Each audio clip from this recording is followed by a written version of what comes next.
बोल गुरु नानक देव की, साईं लैणा राम साहिब की, साईं लाला राज साहिब की, पूज्य माता साहिब की, पूज्य अम्मा साहिब की, परम पूज्य दादी साहिब की, सर्व संतन महात्माओं की। गुरुअड़ी प्यारी साध संगत सभिनी खे ओम शांति।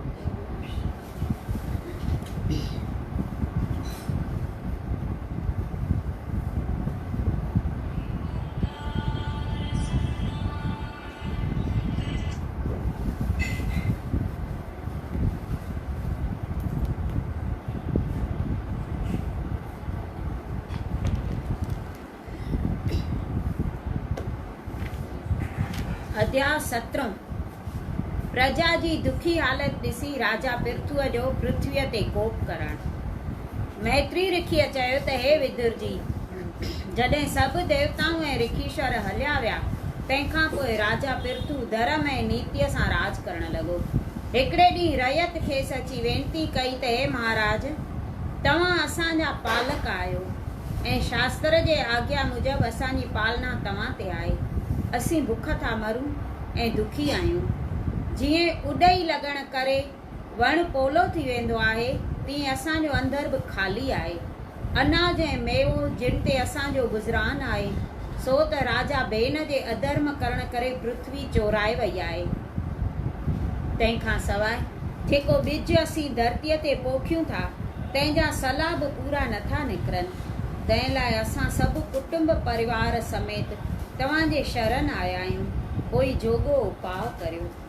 एतिरो ॿुधी राजा पृथ्वीअ ते क्रोध करे धनुष बाण खणी अञा बाण उछले पृथ्वीअ खे टुकर टुकर करण ते चाहियो त पृथ्वी गऊ रूप धारे रंबंदी राजा जे साम्हूं आई।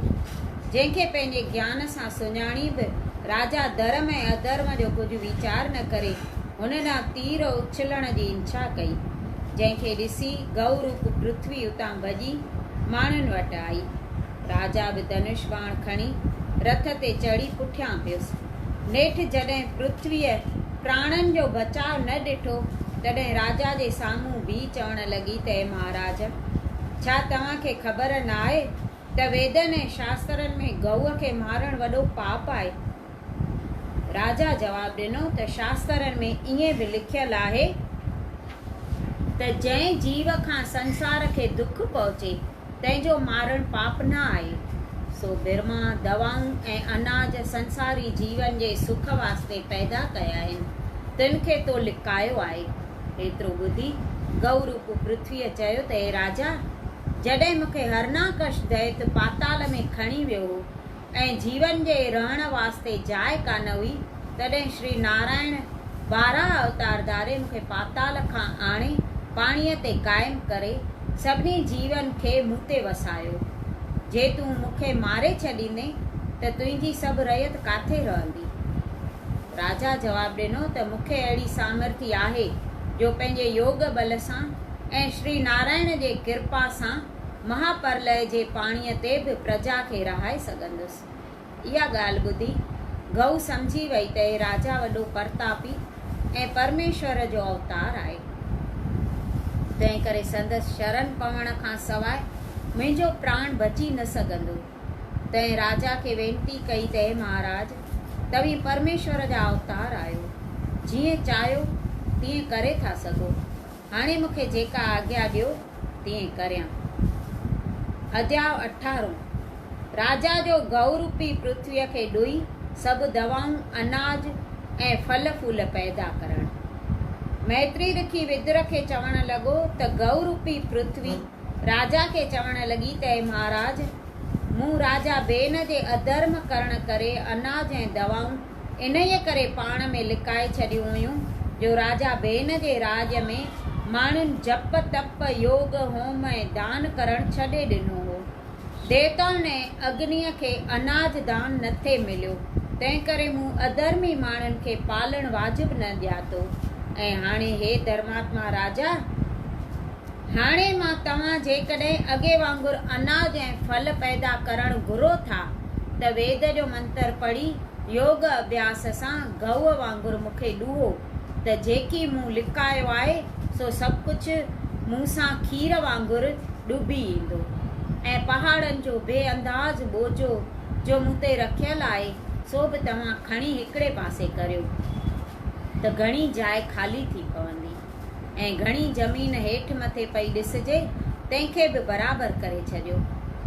बरसाति गुज़री वञण खां पोइ बि सभिनी जीवन जे पालना ऐं अन्न आदिक जे वास्ते जिते किथे पाणी बीठो रहंदो।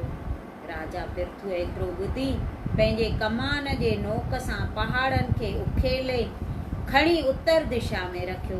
तॾहिं पृथ्वी 3 पासा ख़ाली थी वई ऐं जिते जिते खॾूं खुॿा हुआ उते नंढा पहाड़ रखी उन्हनि खे पंहिंजे कमान सां ठोके छॾियईं त सभु ज़मीन बराबरि थी वई। तॾहिं राजा पृथुअ केतिरनि हंधि शहर ऐं किला जोड़ाए रयत खे सुखी कयो। तॾहिं गऊ रूपी पृथ्वीअ ख़ुशि थी चयो त महाराज हाणे मूंखे ॾुहो पर ॾुहण जा थांव ऐं वछड़े जी सूरत जुदा जुदा ठहिरायो जंहिं करे सभु पदार्थ मूं मां निकिरी सघनि।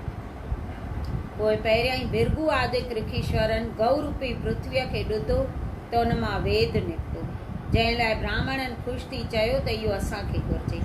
वरी देवताउनि गंधर्वनि दैतनि ऐं राजा पृथुअ उन गऊअ खे ॾुई घणनि क़िस्मनि जा मेवा अनाज ऐं दवाऊं वग़ैरह पंहिंजे घुर्ज जूं शयूं उन मां कढियूं। ॾुहण जा थांव ऐं वछड़नि जा रूप सभु जुदा जुदा हुआ। हे विदुर पृथ्वी कामदेन जे समान आहे। देवताउनि ऐं ऋखीश्वरनि उन खे आशीर्वाद ॾेई चयो त पहाड़नि ऐं समुंडनि जो बोझो तोखे कुझु बि मालूम न थींदो ऐं जेकॾहिं अधर्मी ऐं पापी जीव साधन संतनि खे दुख ॾेई तोते पंहिंजा चरण रखंदा त जॾहिं तूं उन्हनि जे बोझे खां दुखी थींदीअ तॾहिं श्याम सुंदर अवतार वठी पापियुनि खे मारे तुंहिंजो भार हल्को कंदो। हीउ वरदान देवताउनि खां वठी पृथ्वी पंहिंजो ख़ासि रूप धारे राजा पृथुअ खे आशीर्वाद ॾेई पंहिंजे आस्थान ते हली वई ऐं संसारी जीव ख़ुशि थी खेतीअ राईअ ऐं पंहिंजे धर्म कर्म में वञी लॻा। राजा पृथुअ जो नामाचार चोॾस जे चंड वांगुरु चौधारी फैलिजी वियो। अध्याय 19 राजा पृथुअ जो 100 अश्वमेध यज्ञ करणु। मैत्री ऋषिअ चयो त हे विदुर जॾहिं सभु रयत ख़ुशि गुज़ारण लॻी तॾहिं राजा पृथुअ ऋषि मुनि ऐं ब्राह्मण घुराए 100 अश्वमेध यज्ञ करण जो संकल्प वरितो ऐं ब्रह्मा विर्त ऐं स्वयंभू मन जे आस्थान ते यज्ञ शुरू थिया। राजा पृथुअ जे धर्म नीतिअ करे संसार में घीअ खीर ऐं ॾुध जूं नंदियूं वहण लॻियूं। समुंडनि मां माणिक मोती खाणनि मां सोन ऐं चांदी बिना खोटण जे ज़ाहिर थियण लॻा जंहिं करे संदसि राज में कोई बि कंगाल ऐं दुखी न रहियो। पोइ राजा मर्जात मूजिबि शाम करण घोड़ो पंहिंजे फ़ौज सां गॾे छॾियो जो 7 दीप घुमी मोटी आयो ऐं कंहिंखे बि अहिड़ी सामर्थी न थी जो राजा पृथुअ जो घोड़ो ॿधी सघे।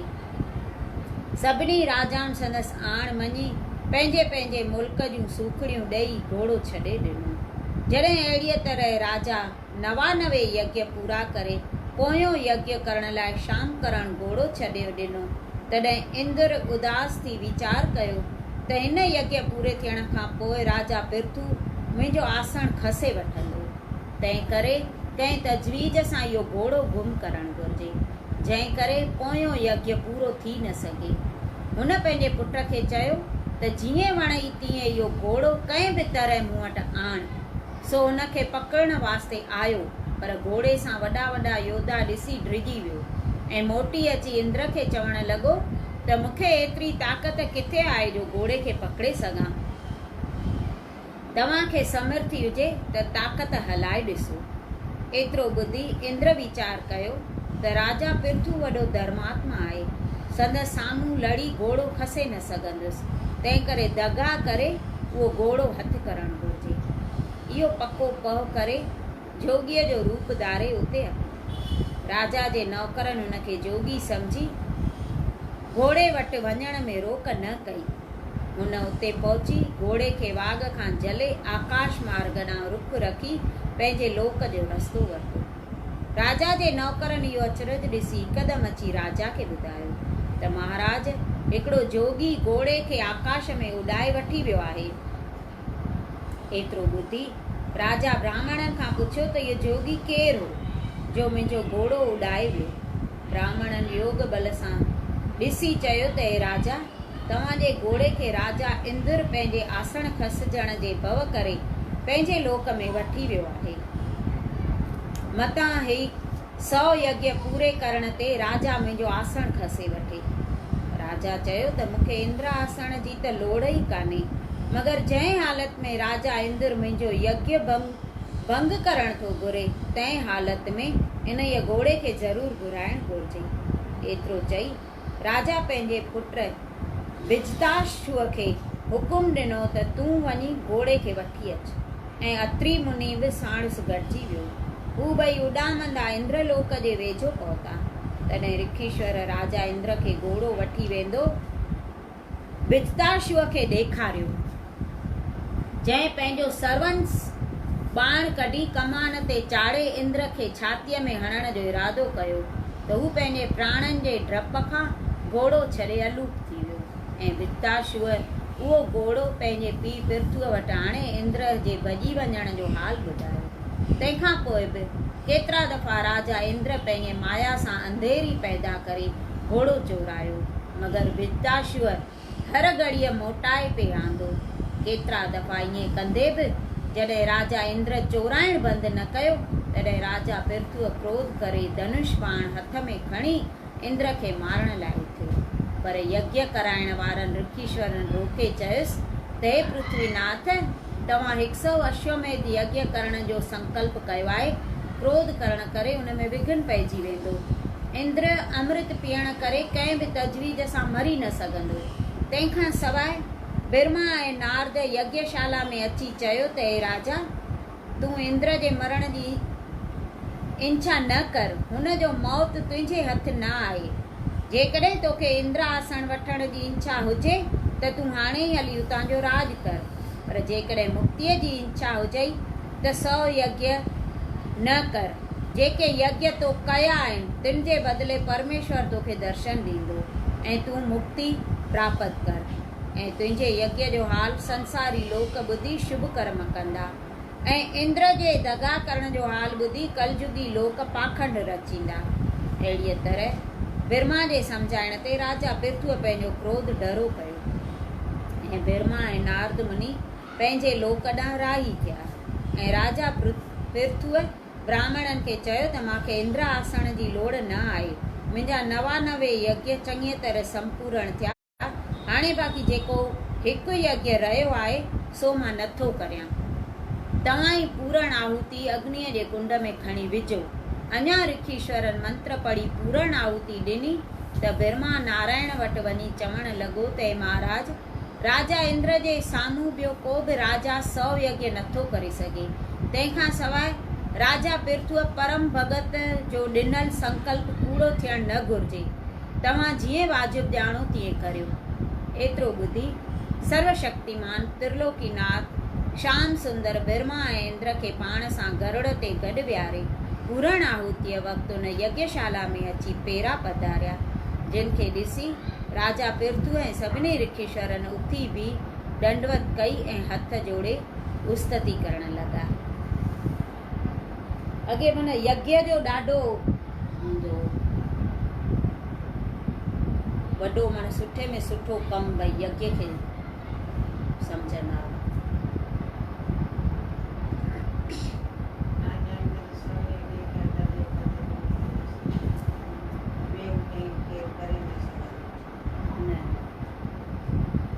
इंद्र खे तॾहिं देवराज चयो अथनि, देवताउनि जो राजा हो न, उन 100 माना कया हुआ त हुनजे साम्हूं ॿियो केरु करे नथो सघे।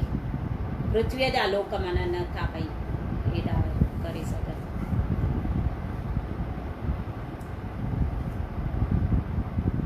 अॻे न तीर्थनि जो ॿुधाईंदीमांव त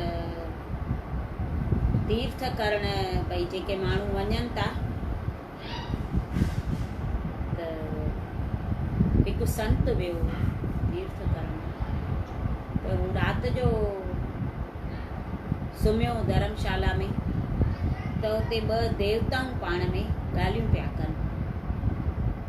त संत ॿुधे पियो,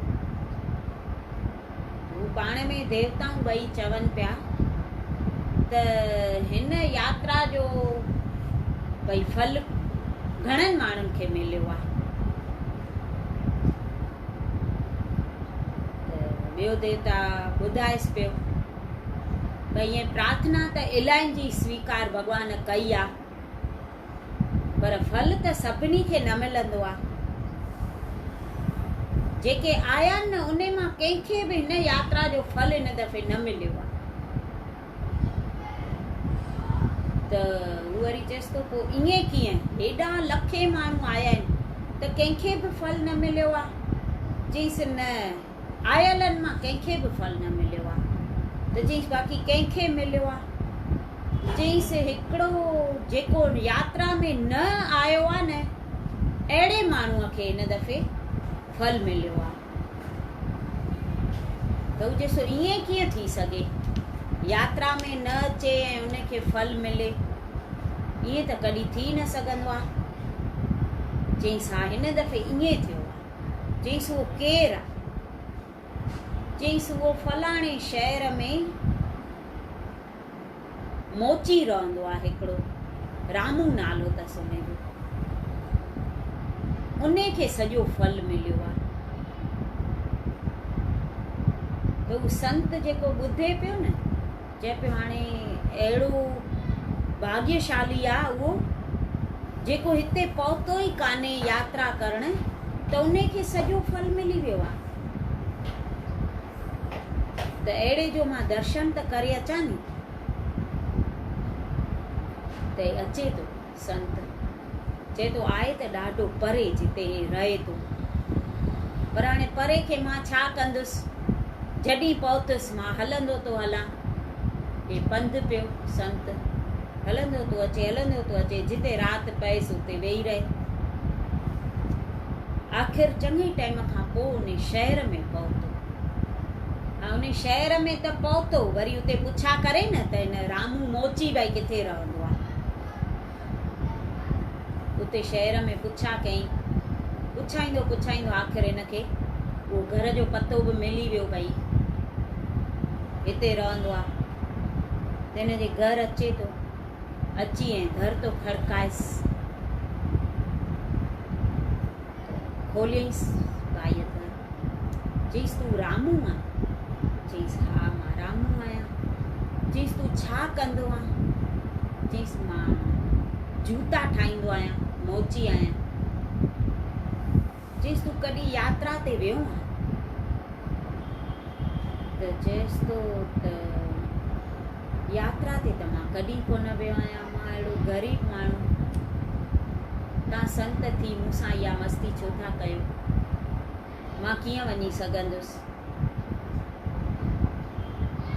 त चईसि त पोइ भला तो कोई त शुभ कर्म कयो हूंदो। चईसि मूंखे शुभ कर्म करण जेतिरो पैसो ई कुझु कान्हे, मां छा करे सघां, कंहिंखे को दान कयां या पैसो हुजे त मां कयां न, मंदरनि टिकाणनि में वञां। त संत ॿुधाएसि थो, चएसि थो मां यात्रा करे ऐं आयो आहियां, उते मां हीअं ॿिनि देवताउनि जो वार्तालाप ॿुधो आहे त सॼो फल तोखे मिलियो आहे। त ॿुधाए त तो छा कमु कयो अथई। त चएसि थो मां ॿियो कुझु त कोन कयो आहे, पर मूंखे यात्रा करण जी ॾाढी दिलि हुई।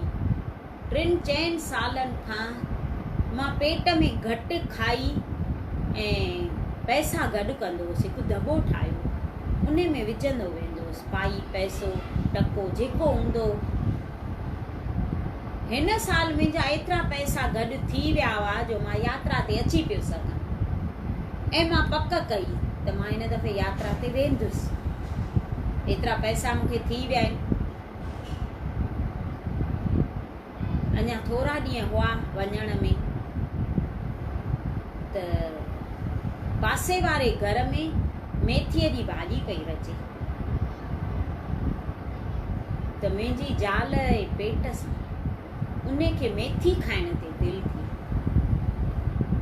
त मूंखे थी चए पासे वारनि मेथी रधी आहे, मूंखे ॾाढी ख़ुशबू थी अचे, जेकर मूंखे आणे ॾे मेथी त मां तुर खावां। त चई मां पासे वारे घर वियुसि, चयोमांनि तव्हां अॼु मेथीअ जी भाॼी रधी आहे? त हुन चयो हा। चईसि पोइ मूंखे जरी ॾींदव? मुंहिंजी ज़ाल जे पेट सां दिलि थी अथसि खाईंदी। त माई जंहिं मेथी रधी न हुनजे अखियुनि मां पाणी वही आयो। चएसि थी मेथी त मां जेकर ॾियां पर इहा अपवित्र मेथी आहे, पोइ तुंहिंजी ज़ाल खाईंदी? चईसि मेथी वरी अपवित्र कीअं थींदी आहे? मेथी त जीअं थींदी आहे ईअं ई थींदी आहे न भाॼी। चईसि अपवित्र इन करे आहे असां 7 ॾींहंनि खां रोटी न खाधी आहे, असां एॾा ग़रीब आहियूं। त अॼु मुंहिंजो घोटु ॿाहिरि वियो त हिकु मुर्दे खे खणी पिया वञनि। उन्हनि में रवाज हो त मुर्दे जे मथां मेथी छटींदा आहिनि। उहा मेथी छटियल ॾिसी मुंहिंजो घोटु उहा मेड़े चूंडे खणी आयो आहे मेथी। मां उहा मेथी चाढ़ी आहे, तुंहिंजी ज़ाल खाए त भले खणी वञ। चई मां इहो ॿुधी ऐं मां पंहिंजे मन खे माना एॾो धिकारियो त हे पासे में जेके वेठा आहिनि उन्हनि 7 ॾींहं रोटी न खाधी आहे ऐं तूं यात्राऊं कंदे। उहे पैसा जेके मां गॾु कया हुआ यात्रा ते वञण लाइ, मां उन पाड़े वारे खे ॾेई आयसि उहे सभु पैसा। तंहिंखां पोइ मां किथे बि ॾिसंदो आहियां भई हे मूंखां ग़रीब आहे, पोइ जेको मूंखां पुॼंदो आहे टको आनो, कंहिंखे भाॼीअ लाइ, कंहिंखे दवा लाइ, बीमार हूंदो आहे त उनखे दवा लाइ ॾेई ईंदो आहियां। मां यात्रा करण जो वीचार हाणे मन मां सफ़ा लाहे छॾियो आहे। मूंखे हाणे दिलि ई न थींदी आहे त मां यात्रा कयां। जेको मां गॾु कंदो आहियां उहो ईअं विराए छॾींदो आहियां। ॿियो त मां कुझु कयो कोन्हे, ॿी मूंखे करण जी माना ताक़त बि कान्हे, न को एॾो पैसो आहे जो मां ॿियो कुझु करे सघां। त हुन संत चयईंसि पोइ इन करे त तोखे सॼो फल मिलियो आहे, भले तूं हुते न पहुतो आहे पर यात्रा खां वॾो कमु तो हे कयो आहे। ग़रीबनि खे एॾो भई तो सुख ॾिनो। त असां त हे जेको ॿाहिरियां शुभ कर्म ॾिसूं था उन्हनि खे था चऊं त भई हे सुठा कम थो करे, यात्राऊं थो करे, हीअं थो करे, हीअं थो करे। अंदरि वेही वेही जेके भई हे कनि था, जीअं हींअर हे बीमारी भई थी आहे त ग़रीबनि खे त सम्झ मिले ई पियो ॾाढो अन्न, ग़रीबनि खे बुख कान हुअ अहिड़े में पाण वधीक पियो मिले, पर विकी पियो चए जेके जिते ॿाहिरि ॾियण पिया वञूं न असां माण्हू पिया ॾिसूं माना अलाए छा पियो थिए, त कीअं हे गुज़रान कंदा जेके घुरी नथा सघनि। जेके घुरनि था उन्हनि खे त शर्म कान्हे, 4-5 दफ़ा बि वठनि पयूं मायूं अहिड़ियूं। हिकु माई असां वटि आई, 5 दफ़ा मिलियो हुअसि उनखे, त बि चए थी मूंखे कान मिलियो।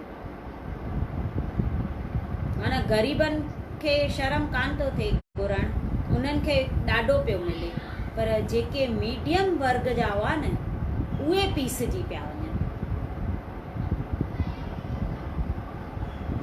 उन्हनि खे भल ॾेई ॾेई पाण बि घणो ॾींदासीं। जेके सफ़ा अहिड़ा हुजनि जेके माॻे न घुरी सघनि, जीअं पाण मोर माता जो किताबु पढ़ंदा आहियूं उन में निकिरंदो आहे न भई अच्छी पोशाक वारनि खे मदद कयो। इहे अच्छी पोशाक वारा इन्हनि खे था चवनि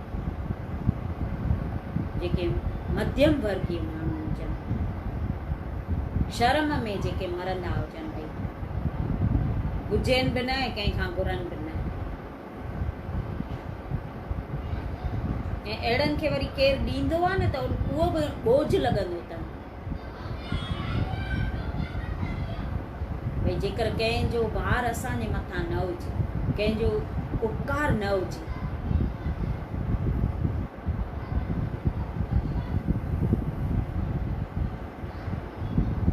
हिन में बि अलाए छा थियो आहे, घणनि जो भलो थियो हूंदो, कुझु त हूंदो नी जो हीअं थियो आहे, कॾहिं ॾिठो आहे, कॾहिं ॿुधो आहे हीअं।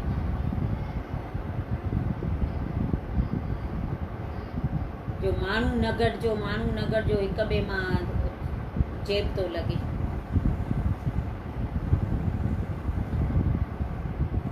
हिन में बि घणनि जो भलो हूंदो, भॻवानु जेको कंदो आहे भले लाइ कंदो आहे। हिकिड़ो राजा ऐं वज़ीर हूंदा हुआ। वज़ीर जेको हो न उहो भॻवान खे ॾाढो मञींदो हो। काई बि ॻाल्हि थिए न त वज़ीर चवंदो हुउसि त भॻवानु जेको कंदो आहे उन में पंहिंजी भलाई हूंदी आहे। हाणे पोइ उन ॻाल्हि खे के मञींदा, के न बि मञींदा हुअसि। हिकिड़े ॾींहुं राजा जी सुबुह जो आङुर कटिजी थी वञे छुरीअ सां।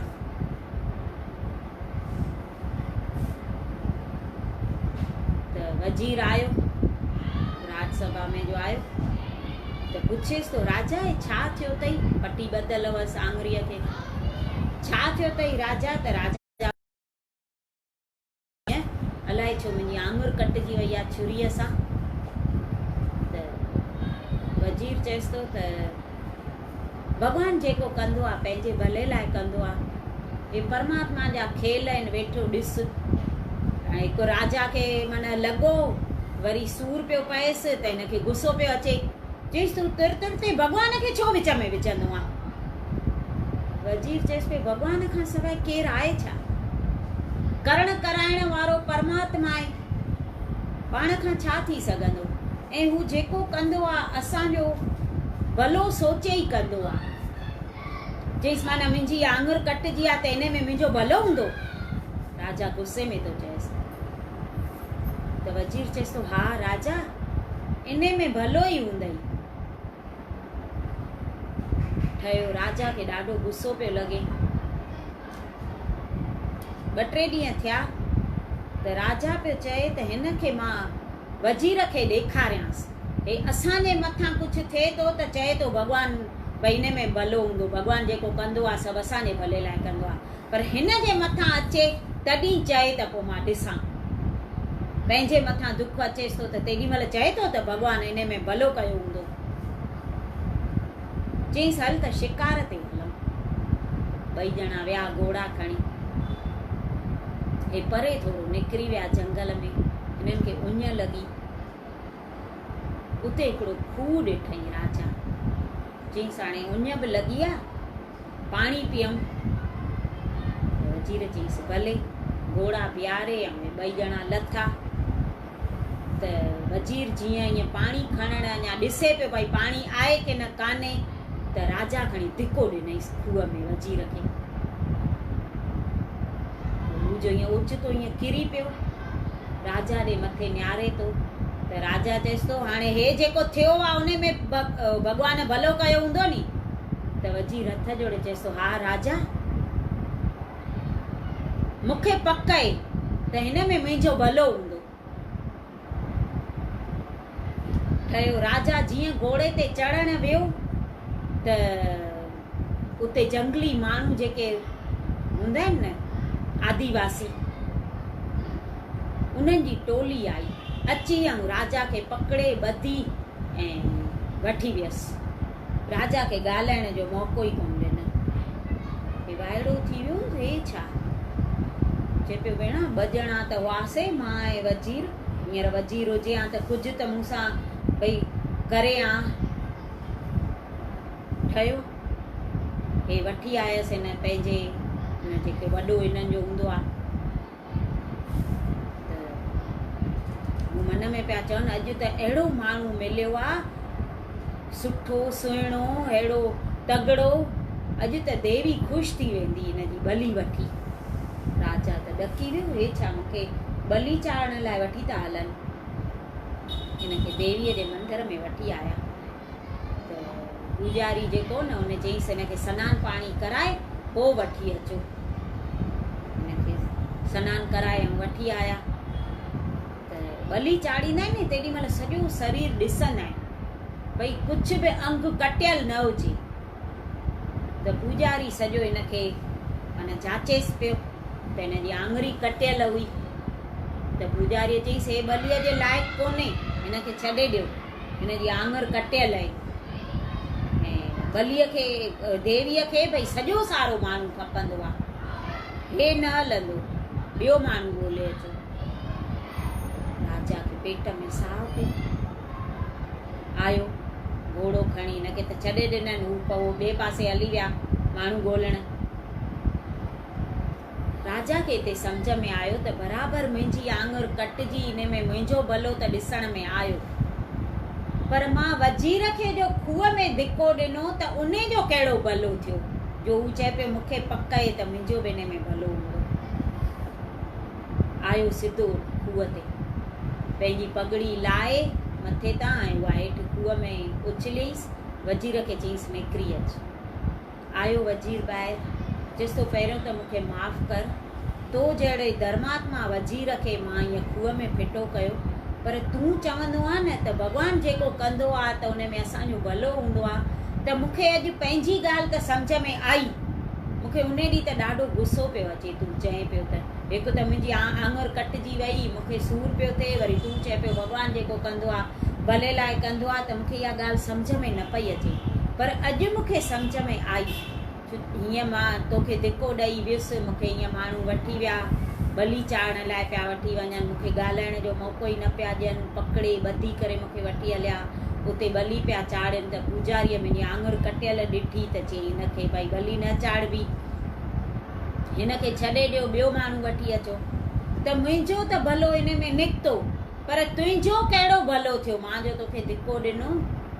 त चईंसि राजा मुंहिंजी नथी सम्झ में अचे ॻाल्हि। चईंसि न, चईंसि तुंहिंजी आङुर कटियल हुई, तोखे छॾे मां जो तोसां गॾु हुजां त मुंहिंजी बली चाढ़े छॾंदा नी, मुंहिंजो त कुझु कटियल हो कोन, मां सॼो सारो हुउसि, जे तोसां गॾु हुजां हा त तोखे छॾे मुंहिंजी बली चाढ़े छॾंदा, तॾहिं भॻवानु तोखे उहा प्रेरणा कई त हिनखे खूह में धिको ॾे, मां तोसां गॾु ई कोन हुउसि त मुंहिंजी कीअं चाढ़नि बली।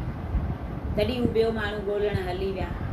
राजा चयो इहा ॻाल्हि सची आहे, भॻवानु जेको कंदो आहे असांजे भले लाइ कंदो आहे, इहा मूंखे अॼु सम्झ में ॻाल्हि आई। पोइ वज़ीर खे वठी ऐं अचे थो राजधानी में। त असांजे लाइ बि जेको भॻवानु करे थो, असांजी उन में कुझु न कुझु भलाई लिकियल हूंदी आहे, पर असांखे ख़बर पवंदी कोन्हे, पोइ ख़बर पवंदी आहे जॾहिं उहो थींदो आहे। पर तेसि ताईं त असां भॻवान खे अलाए घणा महीना ॾेई छॾींदा आहियूं त भॻवानु हीअं छो कई, हूअं छो कई, हीअं छो कई, हीअं करियां तंहिंखां हीअं करियां।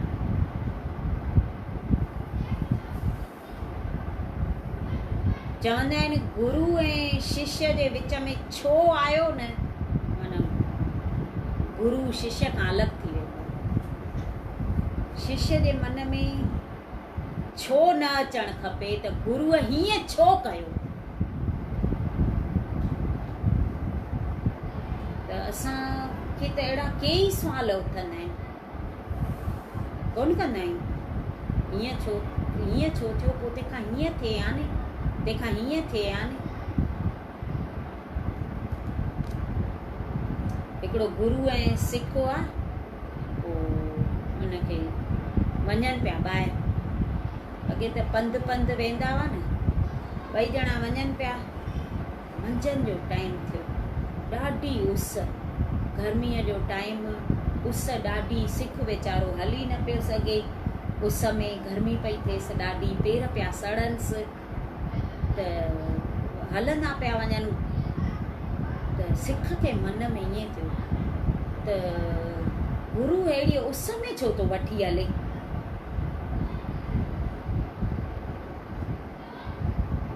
त त गुरु सम्झी वियो त सिख खे चएसि थो अॼु खां वठी हाणे मूंसां गॾु न हलजांइ, तूं पंहिंजे रस्ते मां पंहिंजे रस्ते। चईसि छो बाबा मूंखां काई भई भुल थी छा? त चईसि तुंहिंजे मन में ईअं आयो न त भई गुरु उस में छो थो वठी हले, इहो न अचणु खपे सिख जे मन में भई गुरु हीअं छो थो करे। त हाणे खां तूं भई मूंसां हलण जे लाइक़ु कोन आहीं। अॻे ईअं ई सिखनि सां हलंदा हुआ, हींअर त असां जीअं चऊं था ईअं कनि था।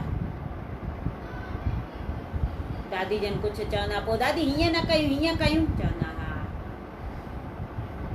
चवंदा हुआ न। कोड़ी नार वारी अम्मा खे इलाही दफ़ा असां सच में चवंदा हुआसीं, कुझु चवनि नी पोइ चऊंसि न दादी पोइ हीअं न हीअं कयूं, त चवंदा हा हा इहा सियाणी अथई। उन में असां ख़ुशि थी वेंदा हुआसीं, असां जेको चऊं था भई असांजी ॻाल्हि वणेनि थी, पाण खे वॾो सम्झंदा हुआसीं भई।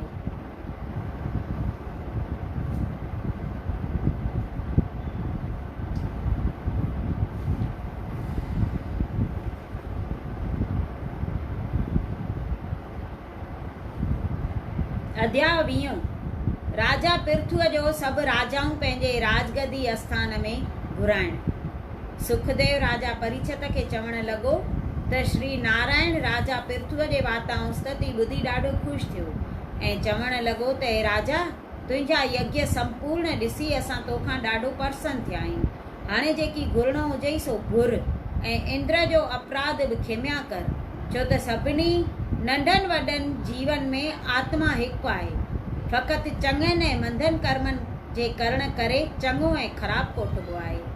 धर्म ऐं न्याव सां रयत जी पालना कर। सनकादिक ऋषीश्वर तोखे अची ज्ञान उपदेश कंदा।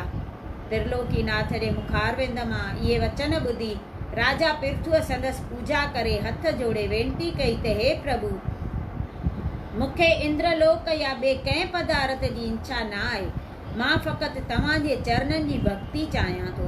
तव्हांजो पवित्र जस सदाई 10,000 कननि जे बराबरि ॿुधंदो रहां। तव्हां पंहिंजनि भगतनि खे श्री लक्ष्मीअ खां बि वधीक प्यारो ॼाणो था ऐं जंहिं जीव तव्हांजे भक्तीअ जो सुख पातो आहे सो मनुष्य हिन संसार महाजार में नथो फासे। एतिरो ॿुधी नारायण चयो त हे राजा, तुंहिंजूं सभु कामनाऊं पूरियूं थींदियूं। इहो वरदान ॾेई जॾहिं त्रिलोकीनाथ ऐं ब्रह्मा वैकुंठ ॾांहुं पधारिया ऐं राजा जो यज्ञ बि संपूर्ण थियो, तॾहिं राजा ऋषीश्वरनि खे घणो दान ऐं ॾखणा ॾेई रवानो कयो ऐं इंद्र सां प्रीति रखी धर्म नीतिअ सां प्रजा खे पालण ऐं राज करणु लॻो। हिकु दफ़े राजा वीचार कयो त मुंहिंजे राज में जेकर 4 वर्ण परमेश्वर जो भॼन ऐं सिमरन कनि त तमामु चङो आहे।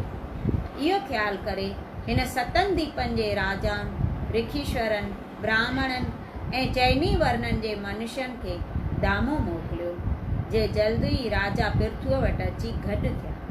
राजा ख़ुशि थी सभिनी खे यथायोग आदर सत्कार कयो।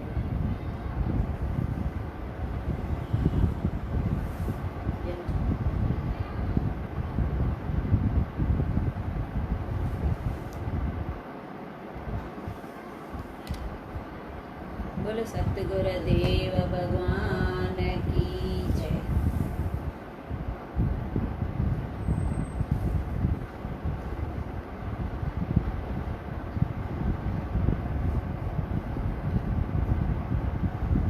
आयो चंद्र जो ॾियारो आ, गुरु दर ते हलण घुरिजे। आयो चंद्र जो ॾियारो आ, गुरु दर ते हलण घुरिजे। सॼो महीनो सुख सां गुज़रे, सॼो महीनो सुख सां गुज़रे। इहा आसीस घुरण घुरिजे।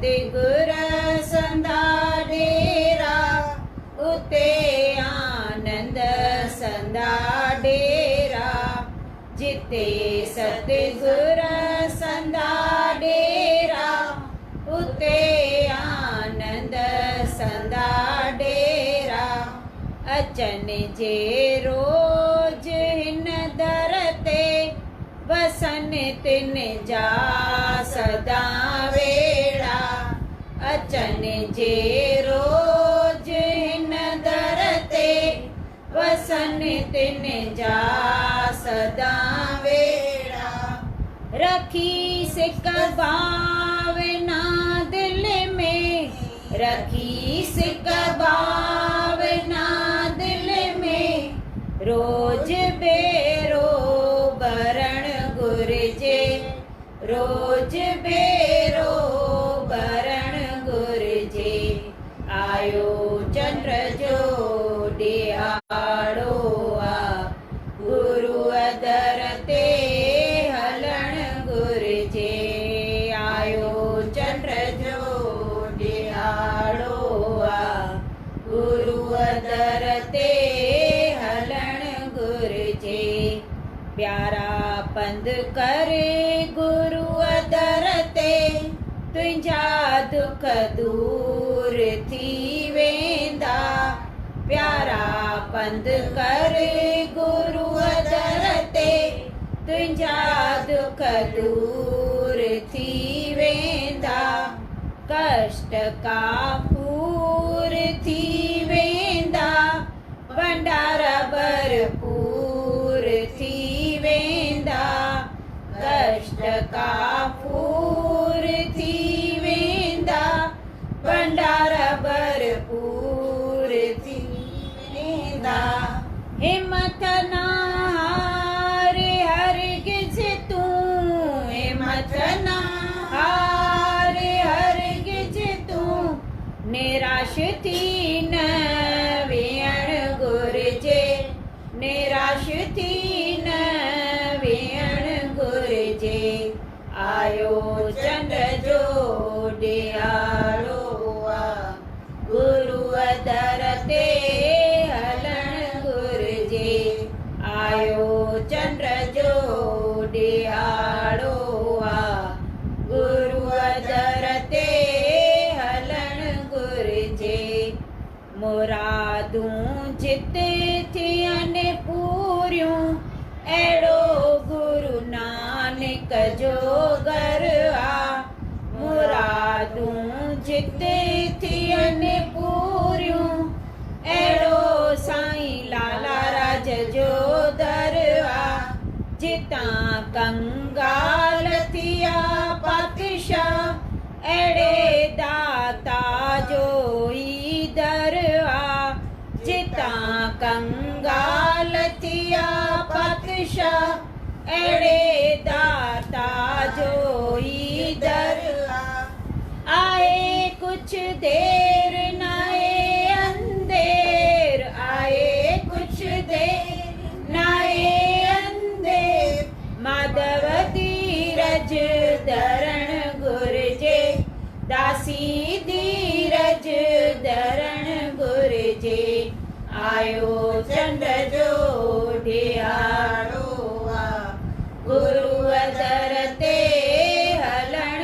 घुरिजे आयो चंद्र जो ॾियारो आ गुरु दर ते हलण घुरिजे सॼो महीनो सुख सां गुज़रे सॼो महीनो सुख सां गुज़रे इहा आसीस घुरण घुरिजे इहा आसीस घुरण घुरिजे आयो चंद्र जो